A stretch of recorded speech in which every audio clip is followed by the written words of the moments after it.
ನಿಮ್ಮ ಅನುಮಾನ, ಆರೋಪ ಈಗ ಇದನ್ನೆಲ್ಲ ಪಕ್ಕಕ್ಕಿಡಿ. ಮೊದಲು ನಮ್ಗ ಆ ಸರ ಸಿಗ್ಬೇಕು. ಅದ್ರ ಬಗ್ಗೆ ನೀವೆಲ್ಲರೂ ಯೋಚನೆ ಮಾಡಿ.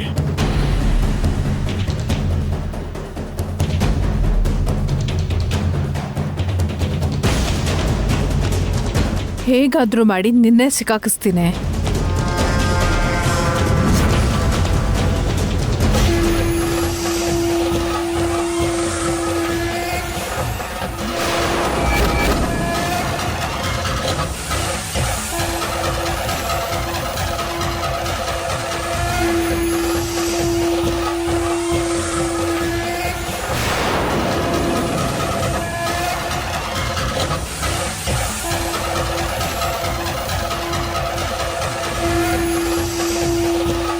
ಬಂದ್ರಾ ಗುರುಗಳೇ? ಬನ್ನಿ ಕೂತ್ಕೊಳ್ಳಿ. ನಮಸ್ಕಾರ ಗುರುಗಳೇ. ಶುಭಂ ಭೂಯಾತ್. ಕೂತ್ಕೊಳ್ಳಿ.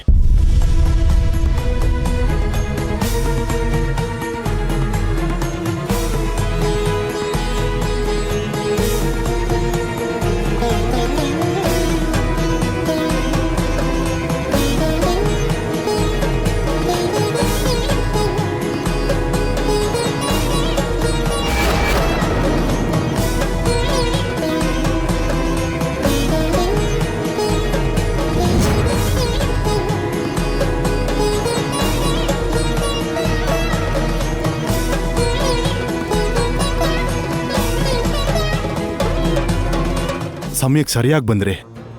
ಒಂದು ಇಕ್ಕಟ್ಟಿನ ಪರಿಸ್ಥಿತಿ, ನೀವೇ ಪರಿಹಾರ ಕೊಡಬೇಕು. ಮನೆಯಲ್ಲಿ ಒಂದು ಅಪಚಾರ ನಡೆದಿದೆ ಗುರುಗಳೇ. ಮಂಗಳಗೌರಿ ಸರ ಮನೆಯಿಂದ ಕಳ್ತನ ಆಗಿದೆ.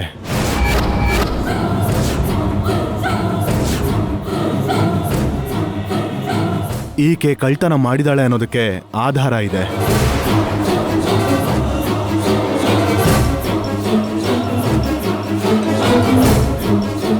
ಆದರೆ ಅವಳು ಕಳ್ತನ ಮಾಡಿಲ್ಲ ಅಂತ ಹೇಳ್ತಾ ಇದ್ದಾಳೆ. ದೇವಾಂಶ್ ಕೂಡ ಅವಳ ಪರವಾಗಿ ಮಾತಾಡ್ತಿದ್ದಾನೆ. ಯಾರು ಏನೇ ಹೇಳಿದ್ರು ಆ ಸರದ ಪ್ರಾಮುಖ್ಯತೆ ಏನು ಅಂತ, ಅದು ನಮ್ಮ ಕುಟುಂಬದ ಜೊತೆ ಇರೋದು ಎಷ್ಟು ಮುಖ್ಯನೋ ನಿಮಗೆ ಗೊತ್ತಿದೆ ಅಲ್ವಾ ಗುರುಗಳೇ? ಅದೀಗ ಎಲ್ಲಿದೆ, ಯಾರ ಹತ್ರ ಇದೆ, ದಯವಿಟ್ಟು ಹೇಳಿ ಗುರುಗಳೇ.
ಅಪ್ಪಿ ತಪ್ಪಿ ನಾನೇ ಅಂತ ಕಂಡುಹಿಡಿಯಲ್ಲ ಅಲ್ವಾ?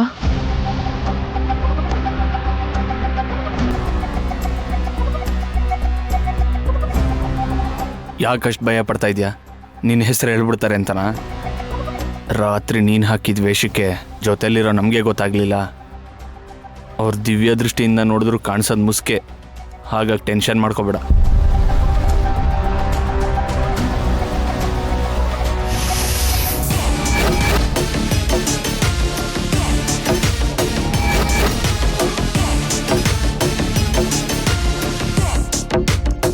ಈಗ್ಲಾದ್ರೂ ಅರ್ಥ ಆಯ್ತಾ ರಾತ್ರಿ ಈ ಸೀರೆನ ಯಾಕೆ ತರಿಸ್ದೆ ಅಂತ? ಅರ್ಥ ಆಯ್ತು ಊರ್ಮಿಳಾ. ಡಿಟ್ಟು ವೈಶಾಲಿ ಉಟ್ಕೊಂಡ್ ಹಾಗೆ ಈ ಸೀರೆ ಉಟ್ಕೊಂಡು, ಮುಖ ಕಾಣಿಸ್ದಿರೋ ಹಾಗೆ ಸೀರೆ ಮಾತ್ರ ಕಾಣಿಸೋ ಹಾಗೆ ಮುಸ್ಕ್ ಹಾಕೊಂಡು ನೀನ್ ಸರಾನ ದೇವ್ರ ಮನೆಯಿಂದ ಕದಿತ್ಯ. CCTV ಫುಟೇಜಸ್ನ ನೋಡಿ ಈ ಸೀರೆನಿಟ್ಕೊಂಡು ವೈಶಾಲಿನೇ ಕಳ್ತನ ಮಾಡಿರೋದು ಅಂತ ಎಲ್ಲರೂ ಅನ್ಕೋತಾರೆ. ಹೌದು, ಅಬ್ಬಾ ಸೂಪರ್ ಪ್ಲಾನು. ಆ ದೇವರೇ ಇಳಿದು ಬಂದ್ರು ಈ ಸಲ ವೈಶಾಲಿನ ಕಾಪಾಡಕ್ಕಾಗಲ್ಲ. ಇನ್ಯಾಕ್ ತಡ, ಹೋಗು.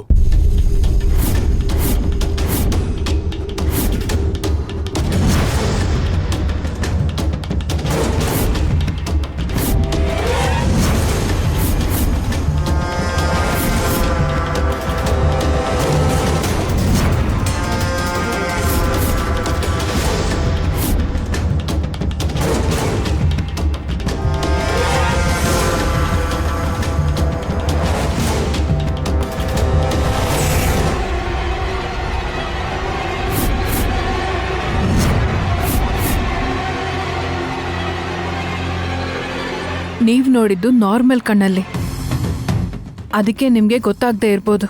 ಆದ್ರೆ ಅವ್ರು ನೋಡೋದು ದಿವ್ಯ ದೃಷ್ಟಿಲಿ. ಮುಸ್ಕ್ ಹಾಕೊಂಡ್ರೆ ಅಷ್ಟೇ ಅಲ್ಲ, 3 ಲೋಕದ ಆಚೆ ಬಚ್ಚಿಟ್ಕೊಂಡ್ರು ಖಂಡಿತ ಕಂಡು ಹಿಡಿತಾರೆ. ಇಲ್ಲಿವರೆಗೂ ಅವ್ರು ಹೇಳಿದ್ ಯಾವುದು ಸುಳ್ಳಾಗಿಲ್ಲ.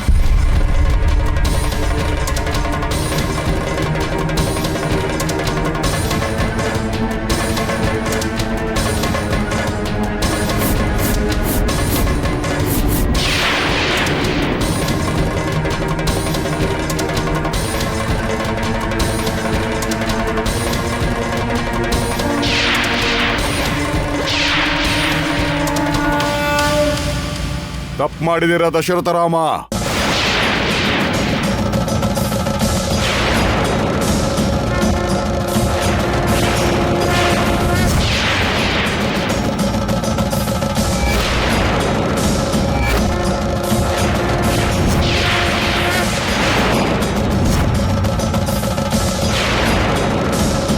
ಏನಾಯ್ತು ಗುರುಗಳೇ? ಒಬ್ಬ ನಿರಪರಾಧಿನ ನಡುಮನೆಯಲ್ಲಿ ಆರೋಪಿಯಾಗಿ ನಿಲ್ಲಿಸಿ ತುಂಬಾ ದೊಡ್ಡ ತಪ್ಪು ಮಾಡಿದಿರ ದಶರಥ ರಾಮ.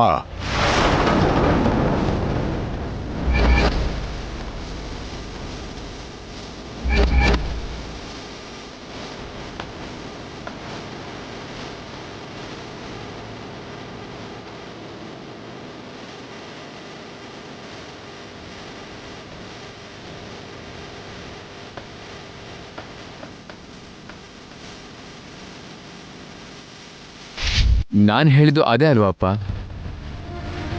ಆಗಲೇ ನಾನು ಇದನ್ನೇ ಅಲ್ವಾ ಹೇಳಿದ್ದು, ಅವಳು ಯಾವ ತಪ್ಪು ಮಾಡಿಲ್ಲ, ಮಾಡಬೇಕಾದ ಅವಶ್ಯಕತೆನೂ ಇಲ್ಲ ಅಂತ.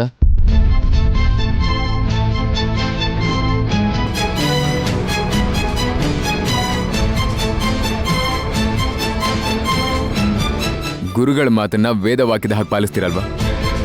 ಈಗಲಾದರೂ ವೈದೇಹಿ ನಿರ್ದೋಷಿ ಅನ್ನೋದನ್ನ ನಂಬಿ.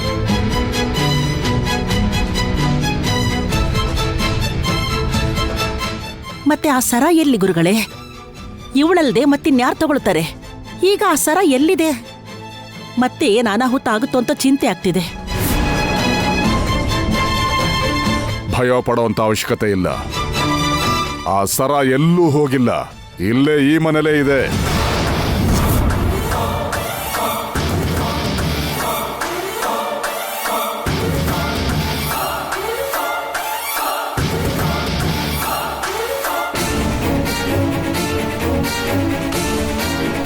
ಇವರು ನಿಜ ಹೇಳೋ ಹೋಗಿದ್ದಾರೆ.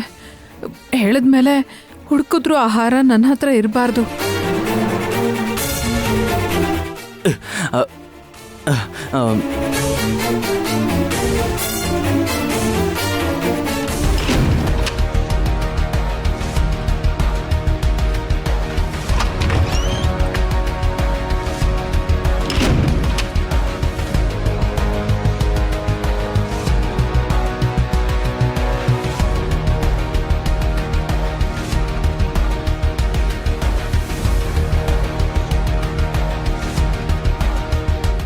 ಗುರುಗಳು ನನ್ನ ಹೆಸರು ಹೇಳಿದ್ರು ಸರ ವೈದೇಹಿ ರೂಮ್ನಲ್ಲಿ ಸಿಗೋದ್ರಿಂದ ತಪ್ಪು ಮಾಡ್ಬಿಟ್ಟೆ ಅಂತ ಗುರುಗಳು ಅನ್ಕೊಂತಾರೆ.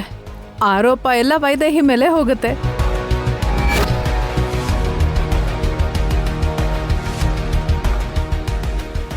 ಹೇಳಿ ಗುರುಗಳೇ, ಯಾರು ತಗೊಂಡಿದ್ದಾರೆ? ಈಗ ಅದೆಲ್ಲಿದೆ? ಗಾಬರಿ ಆಗ್ಬೇಡ ದಶರಥ ರಾಮ. ಅದು ಮಂಗಳ ಗೌರಿ ಸರ. ಅದು ಯಾರಿಗೆ ಸೇರ್ಬೇಕಾಗಿತ್ತೋ ಅವ್ರ ಹತ್ರನೇ ಹೋಗಿ ಸೇರ್ಕೋತು.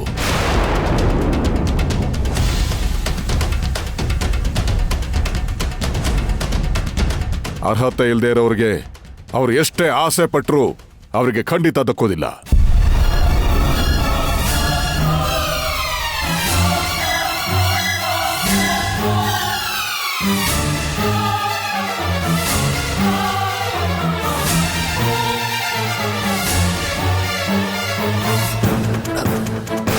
ಎಲ್ಲಿಗೆ ಹೋಗಿದ್ದೆ? ಶ್ಶ್. ಆ ಸರಾನ ಎಲ್ಲಿ ಸೇರಿಸ್ಬೇಕಿತ್ತೋ ಅಲ್ಲೇ ಸೇರಿಸಿದ್ದೀನಿ. ಅಂದ್ರೆ ವೈದೇಹಿ ರೂಮಲ್ಲ? ರಾಜ್ಗುರುಗಳು ಕೂಡ ಯಾರಿಗೆ ಸೇರ್ಬೇಕೋ ಅವ್ರ ಹತ್ರನೇ ಸೇರ್ಬೇಕು ಅಂತ ಹೇಳ್ತಾ ಇದ್ದಾರೆ. ಅಂದ್ರೆ ವೈದೇಹಿ ಸೊಸೆ ಆಗಿರೋದ್ರಿಂದ ಅವಳ ಹತ್ರನೇ ಹೋಗಿ ಸೇರುತ್ತೆ ಅಂತ ಇದ್ದಾರೆ. ಅದನ್ನೇ ಮಾಡ್ದ್ಯಾ? ಏನೋ ಒಂದು, ಸದ್ಯಕ್ಕೆ ನಾನ್ ಸಿಕ್ಕೋಕೊಳ್ದಿದ್ರೆ ಸಾಕು. ನೀನು ಬಾಯಿ ಮುಚ್ಕೊಂಡಿರು. ಯಾರಿಗೆ ಸೇರ್ಬೇಕಾಗಿತ್ತೋ ಅವ್ರಿಗೆ ಸಿಕ್ಕಿದೆ ಅಂತ ಹೇಳ್ತಿದ್ದೀರಾ ಸರಿ, ಆದ್ರೆ ಅದು ಎಲ್ಲಿದೆ ಅಂತ ಗೊತ್ತಾಗದೆ ಮುಂದೆ ಆಗೋ ಅಪಾಯ ನೆನೆಸ್ಕೊಂಡ್ರೆ ಭಯ ಆಗ್ತಾ ಇದೆ. ಭಯ ಪಡೋಂಥ ಅವಶ್ಯಕತೆ ಇಲ್ಲ ಅಂತ ಹೇಳಿದ್ನಲ್ಲ. ಅದು ಯಾರ ಹತ್ರ ಇರಬೇಕೋ ಅವ್ರ ಹತ್ರ ಇದ್ರೇನೆ ಸರಿ. ಎಲ್ಲೇ ಇದ್ರೂ ಅದು ಎಲ್ರಿಗೂ ಗೊತ್ತಾಗಬೇಕು ಅನ್ನೋ ಅವಶ್ಯಕತೆ ಇಲ್ಲ. ಆದ್ದರಿಂದ ಮುಂದೆ ಬರುವಂಥ ಅಪಾಯ ಏನೂ ಇಲ್ಲ. ನನ್ನ ಮಾತನ್ನು ನಂಬಿ ಅದ್ರ ಬಗ್ಗೆ ನೀವ್ಯಾರು ಯೋಚಿಸ್ಬೇಡಿ.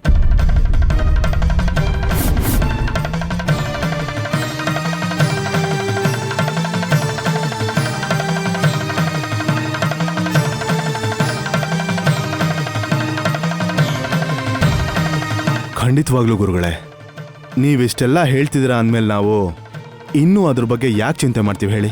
ಸಮಯಕ್ಕೆ ಸರಿಯಾಗಿ ಬಂದು ನೀವು ನಮ್ಮೆಲ್ಲರ ಚಿಂತೆನೂ ದೂರ ಮಾಡಿದ್ದೀರಾ. ನಾನು ಬಂದಿದ್ದು ಈ ಸರಕ್ಕೋಸ್ಕರ ಅಲ್ಲ ದಶರಥ ರಾಮ. ಬಂದ ಕಾರಣನೇ ಬೇರೆ.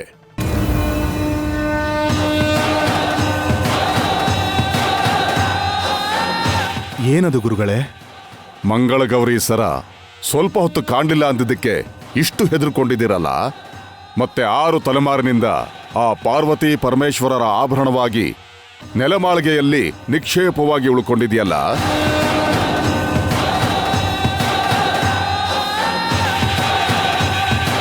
ಅದರ ಬಗ್ಗೆ ನೀವ್ಯಾರು ಯೋಚಿಸ್ತಿಲ್ಲ ಯಾಕೆ?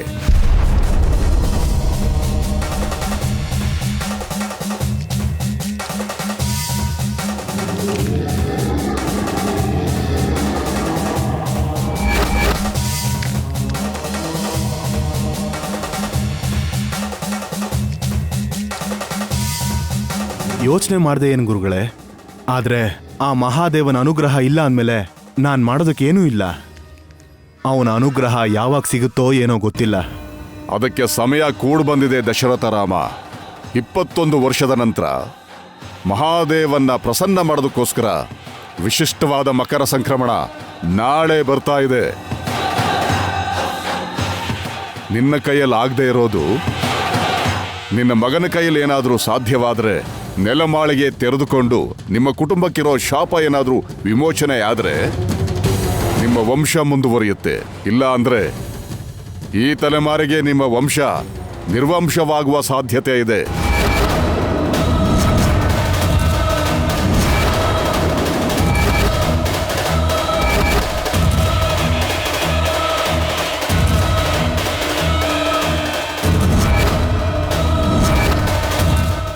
ಇಲ್ಲ ಗುರುಗಳೇ, ನಮ್ಮ ವಂಶ ಇಷ್ಟಕ್ಕೆ ನಿಂತು ಹೋಗ್ಬಾರ್ದು. ಮುಂದೆ ಭವಿಷ್ಯದಲ್ಲಿ ಕೀರ್ತಿ ಪತಾಕೆ ಹಾರಿಸೋ ಹಾಗಾಗ್ಬೇಕು. ನೀವೇ ಯಾವುದೋ ಒಂದು ದಾರಿ ಇದ್ರೆ ಹೇಳಿ. ಹೇಳಿದ್ನಲ್ಲಮ್ಮ, ಇರೋದು ಒಂದೇ ಒಂದು ದಾರಿ. ಆ ಮಹಾದೇವನ್ನ ಪ್ರಸನ್ನ ಮಾಡಿಕೊಳ್ಳೋದು. ಅದು ಬಿಟ್ಟು ನಿಮ್ಮ ವಂಶಕ್ಕಿರುವಂತ ಶಾಪ ಯಾರಿಂದನೂ ಹೋಗ್ಲಾಡ್ಸಕ್ಕಾಗಲ್ಲ. ನಡೆಯುವಂತ ಕೆಟ್ಟ ಘಟನೆಯನ್ನ ಯಾರೂ ತಡೆಯೋಕ್ಕಾಗಲ್ಲ. ಮರದಲ್ಲಿರುವಂತ ಒಂದೊಂದು ರೆಂಬೆನೂ ಬೀಳೋ ಹಾಗೆ ಒಬ್ಬೊಬ್ಬರಾಗಿ ಉರುಳು ಬಿದ್ದು ನಿಮ್ಮ ವಂಶ ನಿರ್ವಂಶವಾಗ್ಬಿಡುತ್ತೆ.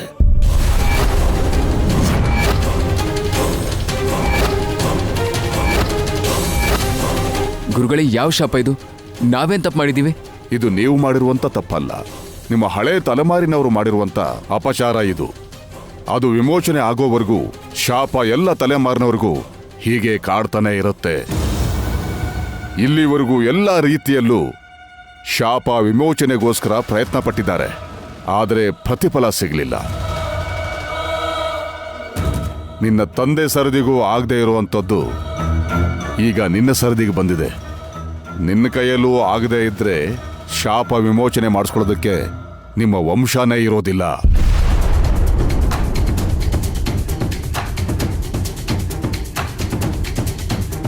ಈ ವಿಷಯ ತಿಳಿಸೋದಕ್ಕೋಸ್ಕರನೇ ಬಂದಿದ್ದು. ಪವಿತ್ರವಾದ ಮನಸ್ಸಿನಿಂದ ಕುಟುಂಬ ಸಮೇತರಾಗಿ ನಾಳೆ ಮಹಾದೇವನ ಸನ್ನಿಧಿಗೆ ಬನ್ನಿ. ತಪ್ಪದೇ ಬರ್ತೀವಿ ಗುರುಗಳೇ. ಈ ಸಲ ಆದರೂ ಪರಿಹಾರ ಸಿಗುತ್ತಾ? ಇಲ್ಲ ಅಂದ್ರೆ ನೋವೇ ಉಳಿಯುತ್ತಾ? ಅದು ನನ್ನ ಕೈಯಲ್ಲೋ ನಿನ್ನ ಕೈಯಲ್ಲೋ ಇಲ್ಲ ತಾಯಿ, ನಿಮ್ಮ ಮೊಮ್ಮಗನ ಕೈಯಲ್ಲಿದೆ. ಎಲ್ಲ ರೀತಿಲೂ ಒಳ್ಳೇದಾಗ್ಲಿ ಅಂತ ಬೇಡ್ಕೊಳ್ಳೋದಷ್ಟೇ ನನ್ನ ಕೆಲಸ. ನಾಳೆ ದೇವಸ್ಥಾನದಲ್ಲಿ ಕಾಯ್ತಾ ಇರ್ತೀನಿ ದಶರಥ ರಾಮ. ಹಾಗೆ ಆಗ್ಲಿ ಗುರುಗಳೇ. ಶುಭಂ ಭೂಯಾತ್.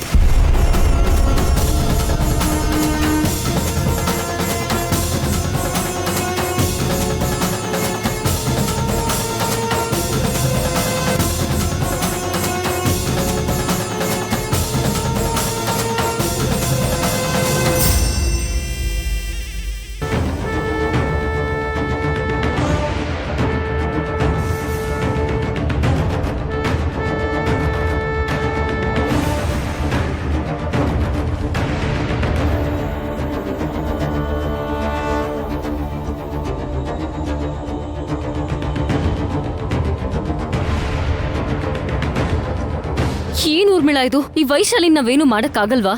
ಯಾಕೆ ಮಾಡೋಕ್ಕಾಗಲ್ಲ? ಈ ಮಾತು ನಿನ್ನ ಬಾಯಲ್ಲಿ ಬರಬಾರ್ದು ಅಖಿಲ. ಅವಳು ಈ ಮನೆಯಲ್ಲಿ ಇರಲ್ಲ. ನೀನು ಈ ಮನೆ ಸೊಸೆ ಆಗ್ತೀಯ, ಇದು ಮಾತ್ರ ಕನ್ಫರ್ಮ್.